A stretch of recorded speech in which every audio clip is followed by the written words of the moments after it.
Jambo mpenzi mtazamaji na karibu kwenye Ulingo wa Spoti, ikiwa ni tarehe 28 mwezi ukiwa na mwezi wa 11 mwaka wa 2024. Langu jina kama kawaida balozi wa Manchester United Lewis Lapoza, ama ukipenda nambari 7 mgongoni. Na leo hii nimekuja tu kuelezea matokeo ya mechi ya jana na mechi ambazo zitakuwa zinagaragazwa siku ya leo. Na tukianza tuna mechi za jana ni kwamba timu ya PSV ilienda kuichapa timu ya Shakhtar Donetsk mabao 3-2, nayo timu ya Aston Villa wakaenda sare ya kutofungana, yani 0-0 na timu ya Juventus. Nayo timu ya Celtic ilienda sare ya bao 1-1, nayo timu ya Liverpool wakifunga timu ya Real Madrid ya Uhispania mabao 2-0, mechi ambayo hakuna aliyeamini kwamba timu hiyo ingefanya hivyo. Labda ni kwa sababu Vinicius Junior wa timu ya Real Madrid alikosekana kwenye michuano hiyo.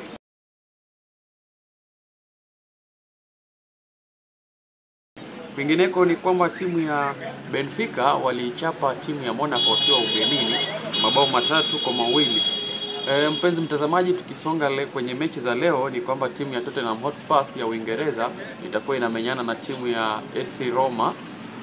Nayo timu ya Manchester United itakuwa inamenyana na timu ya Bodo Glimt. Nayo timu ya Anderlecht itakuwa inamenyana na timu ya Porto nyakati za usiku. Kwingineko ni kwamba mpenzi mtazamaji, aliyekuwa kushikilia usukani kwenye timu ya Manchester United Ruud van Nistelrooy ni kwamba anapata timu anawaniwa kwenda kuichezea timu ya Leicester City na huenda akapata afueni. Hii ni baada ya kuondolewa kwenye timu ya Manchester United na pia kuisaidia timu hiyo kupata ushindi wa mechi 3 na kupata sare 1 baada ya aliyekuwa mkufunzi wa timu ya Manchester United kuondoka kwenye klabu hiyo.